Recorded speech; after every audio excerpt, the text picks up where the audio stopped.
This week on Rockstar Superhero.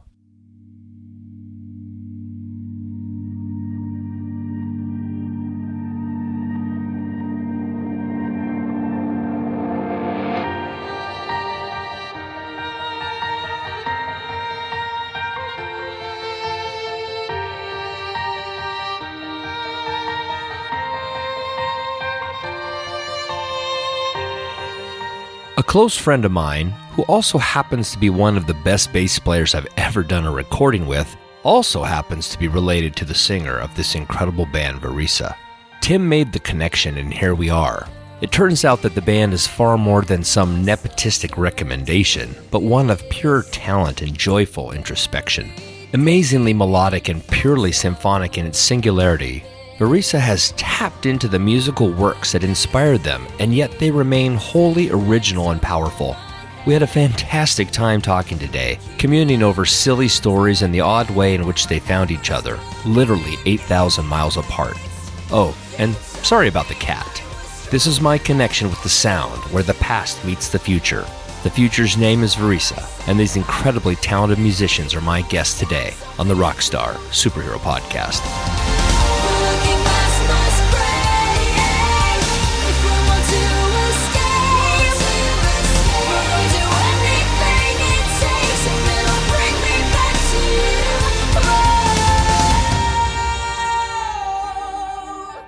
You know, when I was introduced to your band, I came up with a few words to describe it. And, you know, of course, a lot of it is going to have to do with the fact that I'm a lot older, right? I mean, I'm 55 years old. And so the lens I look at things through is a lot different than somebody, you know, in a sense, your age, right? But I wrote down a few thoughts, and I called it Kate Bush Melodic Space Rock. Now, before I let you chime in, I got to say this. To be fair, I heard Enya, I heard, you know, Sigur Rós, Cocteau Twins, you know, a lot of various Northern European influences, if you will. But again, it's because of my age. I'm old, of course, so again, I would reference Kate Bush because you guys really don't sound like Kate at all. But I did want to say I love it completely. And I mean, clearly you're on the path. So it's brilliant and gorgeous. And so thank you for being here today. Yeah, thank you for having us. It's really it's really interesting to hear people try and describe what we sound like because everyone has a different opinion, and it's very hard to when people ask us, like, they're like, "Oh, what kind of music do you make? What genre are you?" It's like I don't know. It's like a 5 minutes of like confusion and trying to figure out how to explain. I really like the term space rock. Yes, I love that. Good. It's like your Pink Floyd, except not at all. We should write a space rock opera. Dude. Let's do it. There it is. I've had my moment where I've influenced an amazing upcoming group. So there you go. A lot of people, more around our age or whatever you want to say. A lot of people say like, "Oh, you sound like Evanescence," kind of, but like, you know, less metal or something. Which I see that, but at the same time, I've always thought it didn't really sound like Evanescence. I don't know. It's a bit different, I guess, when you're the artist trying to describe yourself as opposed to someone else. Yeah. Every time someone asks me what genre we are, I'm just like, I don't know, alternative rock or alternative orchestral rock. Yeah, I say something like that. I just say you get electronic music, rock, and orchestral and mash it together, and they're like, "Oh, cool." I feel like the way that I shrug at that question and I don't know how to answer, and I feel like that really baffles people sometimes. Like, you don't even know what you do? No, I have no idea what I do. Yeah. But that's most artists, right? I mean, most of us don't know what the hell we're doing from day to day, and if we might have a thing, we're like, "Don't you understand?" You know, that's typically our answer. Don't you understand? I mean, isn't it good enough just to be what it is, right? We almost defend it by talking it down as though, come on, man, don't you get it? How dare you try to box me up like that? Do you know who I am? Yeah. Don't you know what I'm wearing right now? Oh my gosh. The answer is no. You're in the dark. I can't see anything. Khakis. Well, look, let's do this. I hate asking the basic obvious questions because they can be a little frustrating and a little trite. But I actually don't know much about you guys. You've probably played your hands very close to the vest, right? You know what I mean? It doesn't seem like there's a million things online about you. Obviously, you have the stuff you've released and the the video things on YouTube and some interviews you've done in the past. But researching you guys is a little difficult because it doesn't have like this sort of deep history because you're, in a sense, you're such young people. Do you mind giving me the obvious thing? Your Sure. influences. Where did it all start for you? And maybe we could start with you, Zeke, and then just move around the room. I mean, it's okay asking this question because it's quite a complex question, I guess. It's okay. This whole band's developed over a period of like many years, I suppose. Mm-hmm. The first time it all started. I mean, it didn't even really start here, but when I first met Ellery, or not met even, this is when I lived in Australia. That's where I grew up. In Perth, and Ellery lived in Washington, in around Seattle, was it, or Tacoma or something? I was living in Tacoma. I was living in Port Orchard at the time. Even worse. Yeah. And so I was just looking around online for vocalists and singers and stuff like that, and on these like different websites, and I came across Ellery, and I was like, wow, this is really great. And then I messaged her, and then I mean, she can probably tell you more detail, but I'm pretty sure the only reason she messaged me back was because where I grew up in Australia was in the state of Western Australia, which is WA. Mm-hmm. And so she's from Washington. You were from Washington State, which is abbreviated as well as WA. So she saw that and she thought, oh, he's in Washington. I'll reply to him. And then to find out you're like half look a at the other side of the world. Yeah. Away. Yeah. So like that was the initial point of contact. And then I guess we were kind of like, oh, okay, this could be kind of tough. So over the next few years, we kind of kept in contact. We didn't do much. No, we didn't do anything musically. And like every year I'd like catch up with you and be like, hey, what's up? Are you like in a band? Me. Are you okay? I mean that I blocked you on Facebook once. Okay, that's extreme. I did it once because it was like it had been like 3 or 4 years and we had still not made any music together, but he was still being like, no, let's just try it. He was always like, no, this has to happen. And I was like, you're wrong. But then come to find later, he was right. And okay. Once I started actually working on music with you, it was amazing. Yeah, it was. Okay, I don't think it was harassment. It was like once a year. It'd be like a period of like 2 weeks. But I'd be like, hey, what's up? What are you doing? No, Zeke, you know how dramatic I am. I'm just saying things. And then eventually it got to the point where like you had just got out of a band. Things my last band fell apart. Yeah, and then you kind of like, okay, we'll try something. I was like, sweet. And then I showed you this track, which was Atlantis. To be Atlantis, yeah. And then you wrote to that, and then you recorded it and sent it back. And I was just like, wow, this is like, wow. That was kind of like the birth. That was the point where I was like, okay, this is actually going to happen now, I think. So I have to interrupt you. So you're telling me, because Atlantis is the first song I heard. Yeah.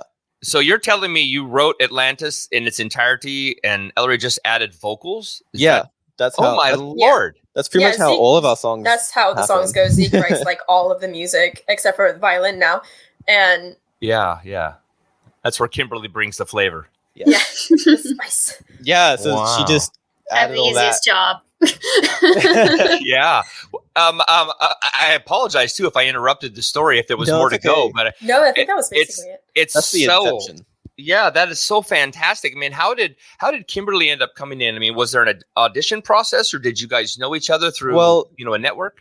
No, it was like an accident too. Yeah, it was a similar situation. So like a couple of years went by. This was like 2016 when we first wrote this. When we did Atlantis. And then over the next couple of years, we played a bunch of local shows. We went on this tour of the East Coast in Canada. And then about 3 years ago, I think. It's something like that. It must have been 3 years ago. Yeah. I guess, Kimberly, you came across us accidentally, right?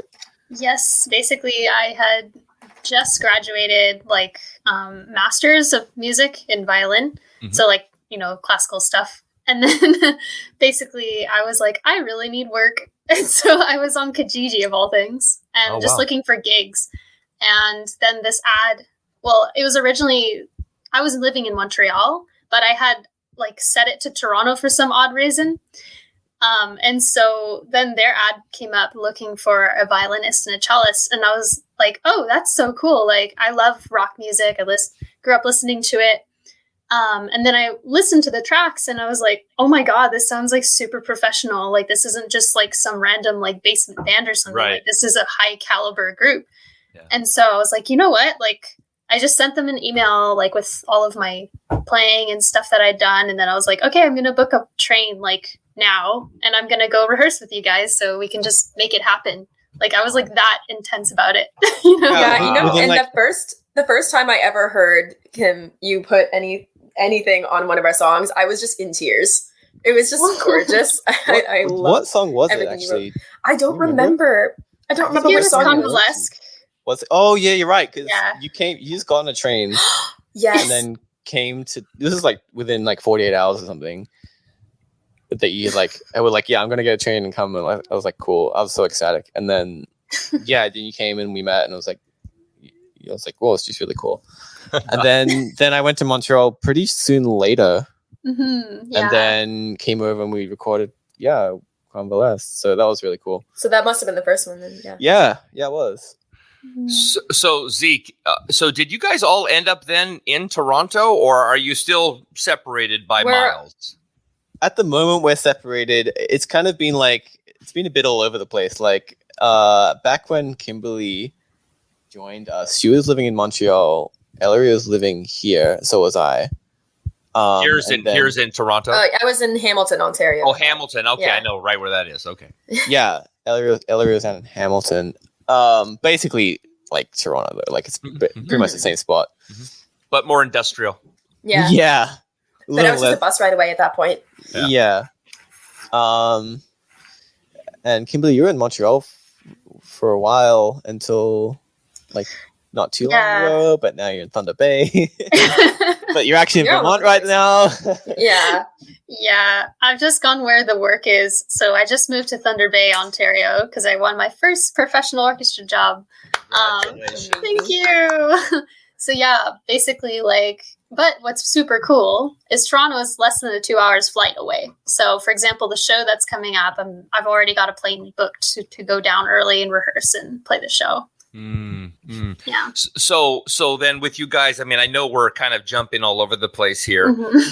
Well, obviously, I mean, you've had this history that's actually quite long. Everything's quite extended, and yet the music releases itself are quite disparate, right? There isn't a lot out there. There's one album worth of material. Yeah.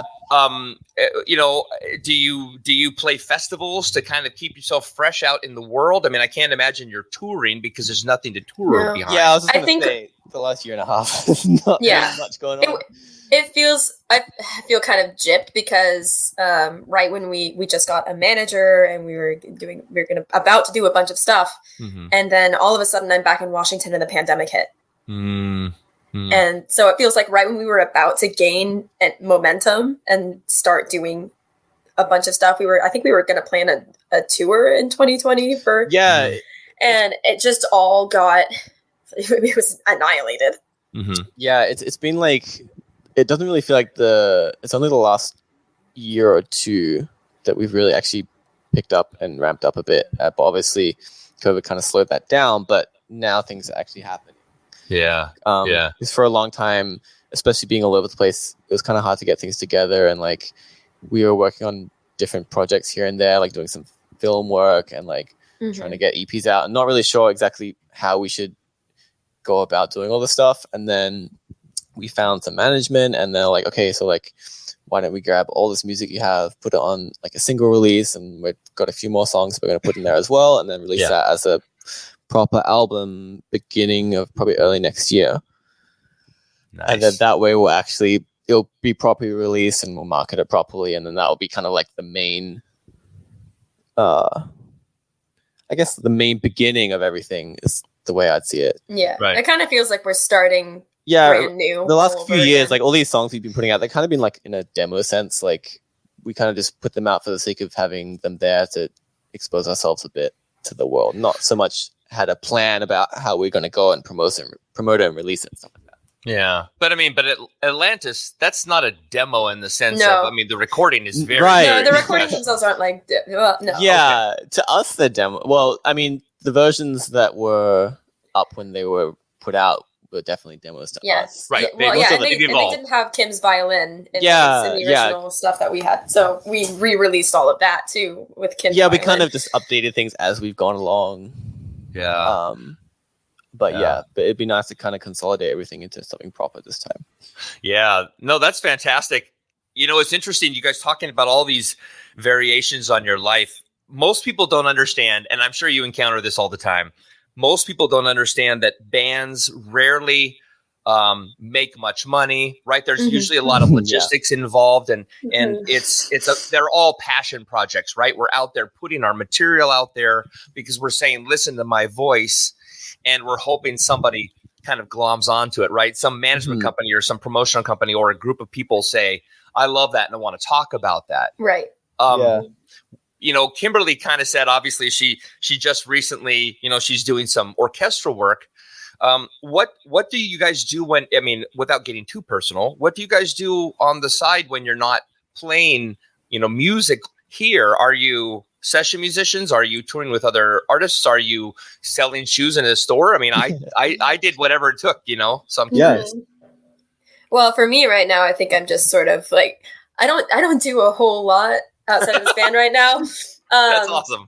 Like, oh, you're right. I write my own stuff. I sing my own stuff. I'll go to open mic nights. I'll go to I try to make sure that music stays fun to me. Yeah. So that I don't put too much pressure on it. So I don't know. But other than that, I just work for a publishing company right now. Like my life is just reading books. No, but that's great. Not music publishing, but actual author. Yeah. Okay. Wow. Okay. How about you, Zeke? I work at in hospitality mostly. Nice. Stuff like that. I mean, the past year and a half, I've been actually stuck in Australia because I go back and visit once a year, my family and stuff, and friends. And I guess last year I timed it kind of bad or good, I guess, depending on how you look at it. So I was there for like a year and a half and got back to Toronto like 2 months ago. Wow. So, but yeah, that's mostly it. And then I do like some like studio based stuff. Like people will come if they need basic recordings done or like stuff like that. Yeah. That I can do as well. And then also writing for like other things as well. So it's kind of just like, you know, standard musician lifestyle, I think. Yeah. No, it is. Nothing it's a hard life, you know. Yeah, you can't go into this world looking to, if you're going into music to try and make money, it's not right. A, or it's probably famous. Not going to happen. B, it's for the wrong reasons, and because of those reasons, you're probably not going to find what you're after anyway. Yeah. No, I'm proof positive that that's the way it works out. Yeah. You know, because I grew up in that era where rock stars were a thing. Right. I mean, the bands were hair metal bands, and you know there was girls everywhere and drugs everywhere, and it was all Motley Crue all the time. Yeah, right? Minus the drugs. I would love to be in the. I so badly just want to be a musician from the 80s. That would I just want to be a band from the 80s. Yeah. Amazing. Well, it was awesome. I will say that. Back then, they were lucky though. Like, if you had a record deal back then, you were set. Oh yeah, that's all you needed. Yeah, These days it's like, way more complicated now. Nowadays, it's like record deals sometimes aren't even a good thing. They're probably even worse because you're just limiting yourselves in a way. Well, you're hostage. But I mean, I do work on the promotions and the artist, you know, the A&R side, and there are good places to go. But for the most part, there's really no power in the industry anymore. I mean, if you don't have a great single and you don't have, you know, somehow it hasn't taken off online, you know, through social media circles, the chances of you being heard are slim to none, and you know, none just left town. You know what I mean? It's a bad one. It's a tough time. A lot of bands, I think, get judged as well these days based on straight up, not even the music. People just look at your social media and be like, huh. Yeah, not worth the time. Yeah, they only have 1,000 followers. Yeah, they're not something insane. That great. Yeah. What were you gonna say, Ellery? Oh, the amount that you have to use social media now for bands does kind of drive me crazy because I'm so bad at it. I'm so bad at it. It's hard. It's hard to like constantly keep up with the stream of everyone else. Like, how do you keep continuously posting things that are interesting all the time? How do you be interesting all the time? I don't know if you've watched Bo Burnham's special Inside. Mm-hmm. A little bit of everything all of the time. That, Yep. It feels like that. Like, you have to have beautiful. this constant stream of everything. Otherwise, you're not relevant anymore. People forget about you. Also, I think to make like really good art, it takes practice and it takes time and dedication and lots of time to just think about it and decide on what to do. So it's hard to just like I don't know, I'll post like practice videos, for example, but like the amount of hours that goes behind that 1 minute video of just like me hashing it out is like it's kind of crazy, you know? So it's hard to just be like, here's this. But I think it's amazing when bands are able to do that. Like, I don't know how they do it, but it's super cool. Every time I post a video of me playing piano or playing guitar or singing something, it was 3 hours of me doing that just to give a 30-second snippet of something, and it's not quite as rewarding as I'd like it to be. The thing is, we could just like, I'm sure if we really wanted to, we could just like flood our social media with like the most mundane things we're doing on a daily basis, like other people do. But like, it just kind of, it loses its substance. Like, it doesn't feel special. It doesn't feel, you know, I don't know. There's something that just feels distant about it.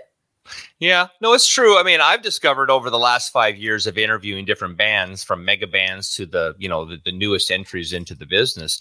Nowadays, everybody is doing single releases only. Nobody's putting out albums. Eventually they might compile everything together into an album, but they're just slow releasing, once a month or once every 2 months, they're putting out a single, and they've got a management company doing a lot of press for each one of those singles. And they're typically producing a video because, YouTube is your friend. Right. Mm-hmm. And that seems to be the only way, because I found that I've stopped asking the question about albums or about tours because nobody's doing any of that stuff. They're just releasing singles, especially recently. Yeah. Because of all the stuff, everyone's this social media ramping up has been huge because everyone's trying to, there's like a huge market now. Everyone's trying to compete, everyone being in lockdowns and stuff to stay relevant during that. Yeah. So everyone's trying to go to extreme measures to do all these special things, which is kind of great in a way, but also it makes it even harder to. Yeah. There are some really cool things that I've seen come out of the pandemic, though. Like my buddies in a band. Oh my gosh, I can't remember the name of their band right now. Rich Love.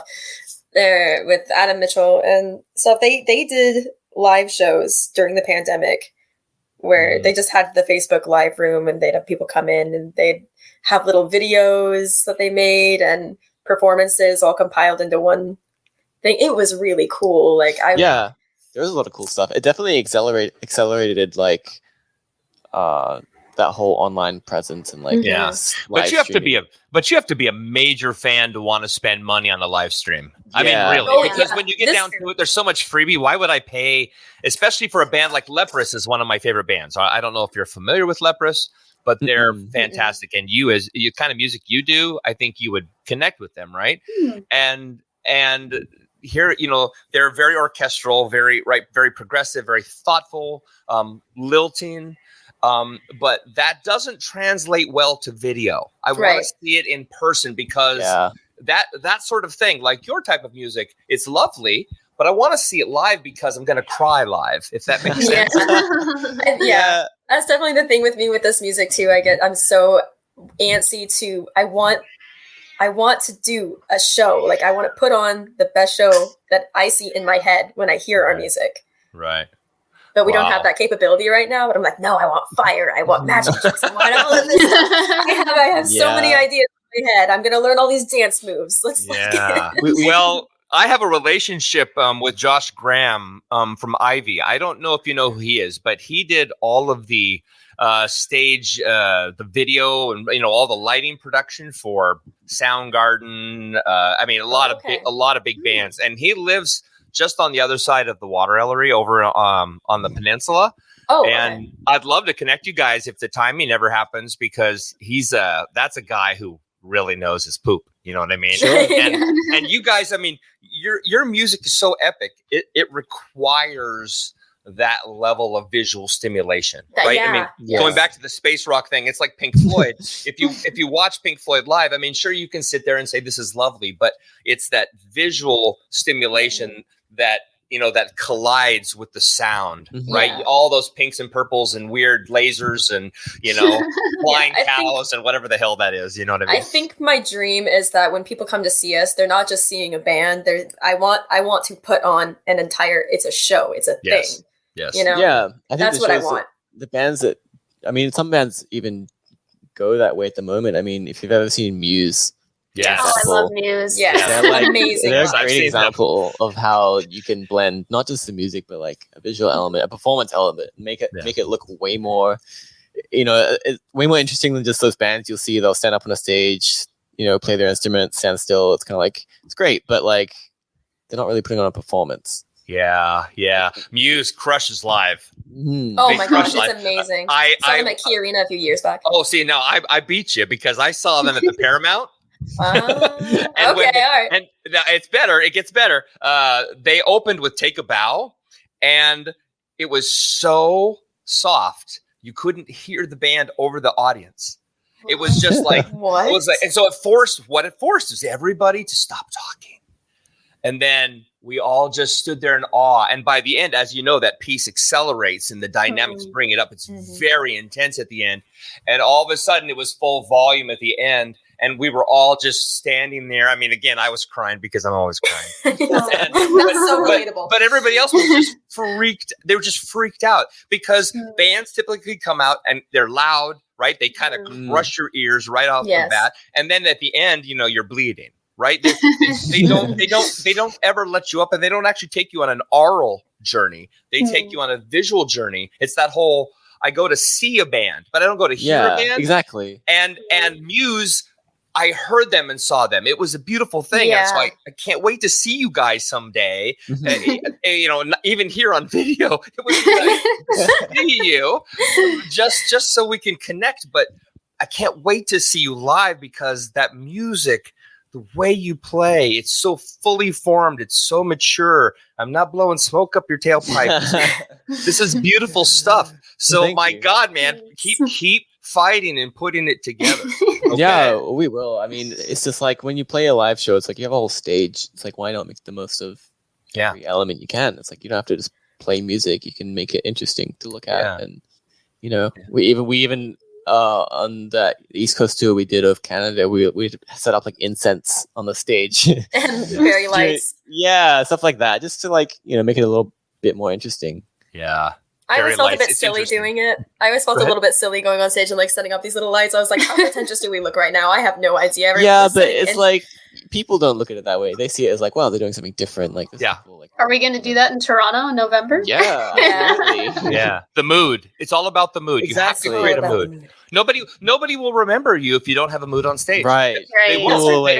They can hear you. They can hear you on YouTube. They can hear you on the radio. If you don't produce anything visually live, there's no point in talking about you. It's true. Yeah, it's sad, but it's true. Yeah. Let me ask you this because I don't want to forget. So, you know, you obviously wrote Heliograph quite a long time ago, or the material that's included as a compilation in Heliograph, right? Yeah, a little bit ago. But writing new material moving forward, I mean, can you tell me a little bit about the birthing process? Because I would imagine, you know, everybody is so different in the band, right? You all come from different locations in the world. You all have different, you know, different family structures, just everything about you, what influenced you and makes you unique. How do you compromise on the things that make each of you unique? How do you write together? We write together very well, I think. That's very rare. We have to like compromise things. It's all additive. I know that I get touchy because when I write something, I'm like, this is important. I need this in here. If you remove it, I will cry. I'll punch things. I don't care. So I can get a bit touchy, but at the end of the day, I know like, okay, I'm working with people. It's still very rare. No, and even when it does happen, the way we work things around, it still is going to sound amazing, and I know that. It's just I get very attached to what I write. Very, very attached. Ellery, you sound very difficult. it's just vocalists like yeah. I'm doing a little. You can't see it, but I'm doing a little hair flip over here. Yeah. Well, there is a superpower thing, though. I mean, what I mean by that is I get flack for telling this story a lot, but you know how right now superhero movies are a thing. Right? There's superhero movies everywhere. But there's an identity behind every individual in a band. I've found this, bar none, it's the way it works. Vocalists are very specifically a type of person. They absolutely are. Songwriters, guitar players, pianists, whomever is writing the majority of the song typically has their own sort of introspective way of being. Right? The ancillary players, auxiliary players, whether it's, and I'm not slighting you, Kimberly, but, somebody who comes in who brings what I call a flavor instrument, has their own vibe. Drummers, we tend to be really weird and obnoxious, right? There's all of these things. Bassists freak me out. Bassists are weird because they just stare at the floor and like just kind of do their thing, I look up every once in a while for a cue, and then they're in their head all the time, typically, and so to me, I'm sorry, this is like not a question, it's just a long-winded comment, but to me, that's the hardest part about being in a band is saying, how do I jive with that person? Because you're not just doing music, you're a family, and in some ways, you're marriage partners. Yeah. Like, I think at the end of the day, we all want, as long as you have the same goal and it's like, okay, to make the best song and have it the best it can be, it's like, well, that kind of removes any like having need to compromise. It doesn't feel like a compromise. It's more just like, oh, we all want the same thing. Yeah. I think when you're all after the same goal, it makes it a lot easier to compromise on the smaller things because ultimately you want this thing. And again, that's very rare that we have to do that. Like usually when we write, it's like, I'll write some instrumentation, Ellery will add some vocals, Kimberly will add this violin, and like it all sounds great. Like this, we'll like change and share ideas and like modify things maybe, but like it's still the same. Like it's basically. The writing actually it is pretty easy. It really is. I hear some bands who like they just like pound the pavement and they're like at each other's teeth all the time, and that's just how they hash it out. And then they're just like, yeah, it's fine. That's just how we do it. And it's like that doesn't sound fun. It's not. I think the overall like vibe is quite civilized. I think that like we do respect each other very much. And I think that's really important for longevity, but also like when we work together, it's like, even if you do disagree with an idea, I think we're pretty good at being like, okay, well, like, this is really, here's some stuff that's good. Like, here's an alternative. We don't have to, but like, I feel like we're pretty nice about it instead of, no, this is my idea. Right. It has to be this way. I feel like that's just a sign of like immaturity in a way. I think it's like, I think it's very professional again. It makes me very happy. well, Kimberly, thanks for calling me a child because it is true though. I mean, because I think songwriters or somebody like myself, right? So I'm not a songwriter. I'm a percussionist, a singer, and an arranger. Now I specialize at arranging. I definitely do. However, I've found that the artists I've linked up with over the years are hyper precious about the material that they've written, right? And again, maybe it is because of an immaturity thing, or maybe it is because somebody like myself who, quote unquote, is just a drummer might come in and feel like I don't have a right to say something, if that makes sense. And I think what's brilliant about you guys is you figured out right off the bat, oh, we connect. We don't even know why we connect, but we connect and it's beautiful. And I thought you lived in Washington and you actually live in Perth, but I love this story because of course I didn't know how you were formed. And I love that it's an accident and so clearly not an accident. You guys were destined for each other, and that's cheesy, but it's the truth. I mean? When you look at the whole story and you see how it all came about, you're like, wow, this really was just in the cards. Yeah. And the music is so fantastic. It makes complete sense. I mean, you sound like a whole unit. You don't sound like a guy wrote a song and a girl put a vocal on it and then another girl put, you know what I mean? I mean, and I don't mean to be negative about like, you know, sexist or say like girls, but I mean, but that's how people think, right? They're idiots. Most people are stupid. They are. People are stupid, man. Sorry, listeners, but most of you are stupid. And we don't know what we want, but we just know we want say.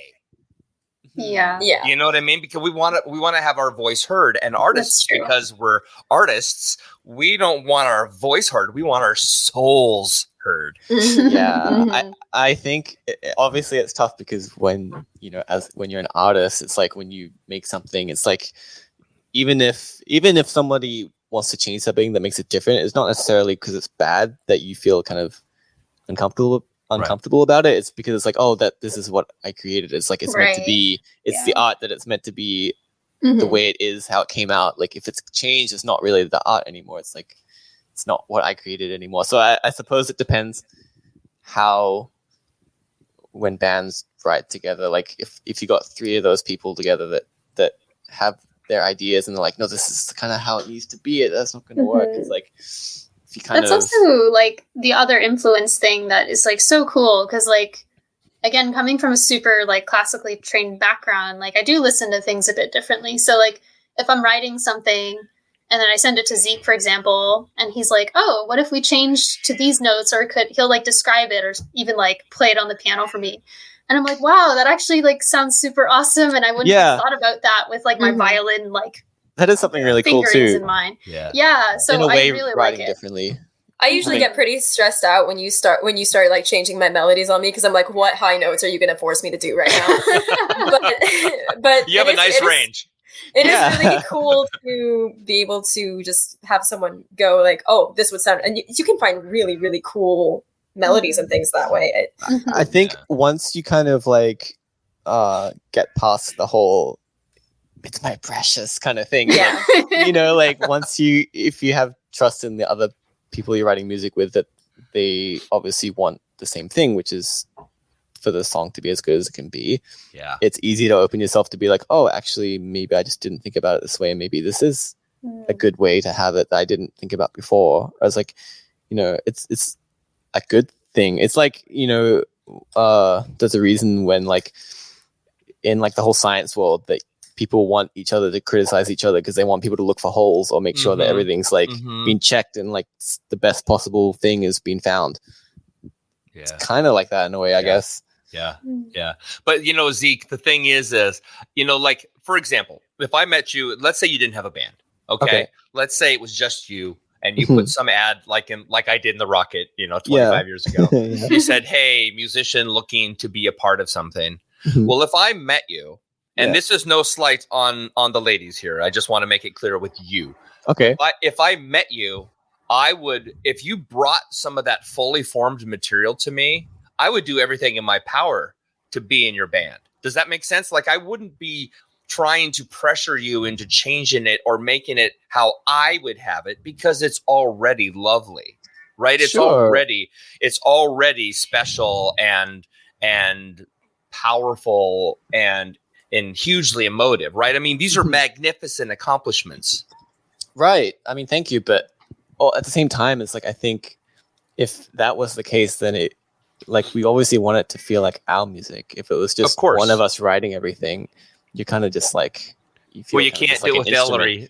You can't do it without Ellery and Kimberly, though, right? Yeah, I mean, exactly. Ellery's voice is mind-blowing. It really is. Well, there's things in you. You can hear, if you will. I mean, I could sit here and pick apart your voice and say, oh, I hear this influence and this influence and this influence. And it has nothing to do with anything outside of this is your age. This is the timbre of your voice. And these are sort of my weird expectations that it comes from somewhere. But it's just you. But it's such a lovely, plaintive, and spot on. Like there's no waver. You strike the note. Like if I were a producer, my job would be so easy because you strike the note, you hit it right on the head. And I know Zeke and Kimberly agree. It's just like, good Lord, right? And then Kimberly brings in that extra juice that only she can bring in. She brings in the stylings, if you will, from her family, the way she was raised, and the way she touches that stringed instrument is going to have a unique thumbprint. It's impossible to sound like somebody else because it's the way she pulls the bow. I'm telling you, it's the truth. Yeah, that's definitely true. It's like you could give someone a violin line to like 3 different violinists. So it's going to sound entirely different. Yep.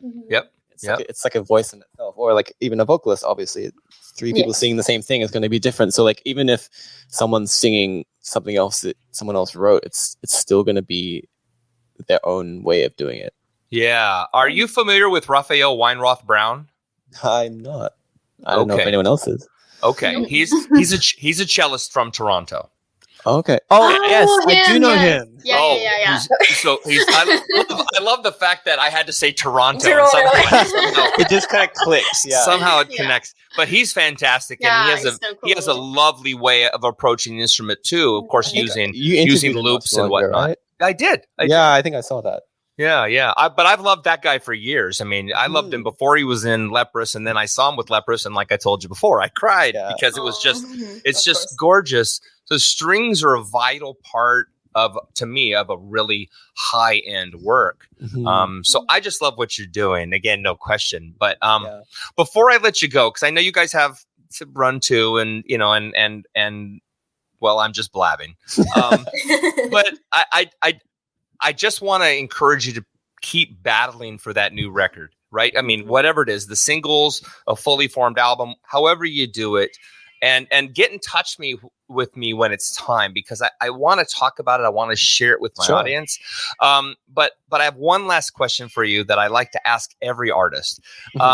What do you think it would take for you to believe that the world loves and appreciates your work? Oh my gosh. I don't think that's heavy.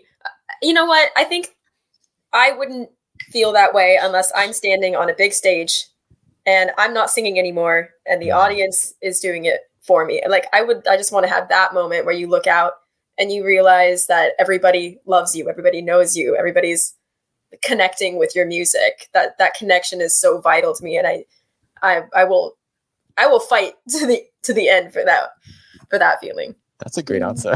Yeah. And there it is. Do you guys agree with Ellery? Absolutely. Yeah. I think the point you realize. Oh, sorry. What was the exact wording of the question again? Oh my God. Well, it came off the top of my head. But how? What would it take for you to believe that the world? I mean, I get it. When I say the world, it's an extreme POV. Yeah. But what would it take for you to believe that you've accomplished something and that people actually really truly appreciate your work and they're not just telling you? And actually, let me add an addendum. Do you think an artist can ever be satisfied? No. Well, on the first question, like, I think it means a lot when I hear like a stranger come up after a performance and be like, that touched my heart, or that made my day better. Like, that's why we do that. And I think as far as being satisfied as an artist, of course, everybody immediately said no, which is why I love this band. But I feel like it's just because like we always want to be better and there's always something to search for. And that's kind of the beauty of art, is that there's no finish line. Yeah, that's very true. That is perfect. That is a perfect way to put it. And thank you so much. I love that. I love that. People when they hear this are gonna get chills. Oh my God. Yes.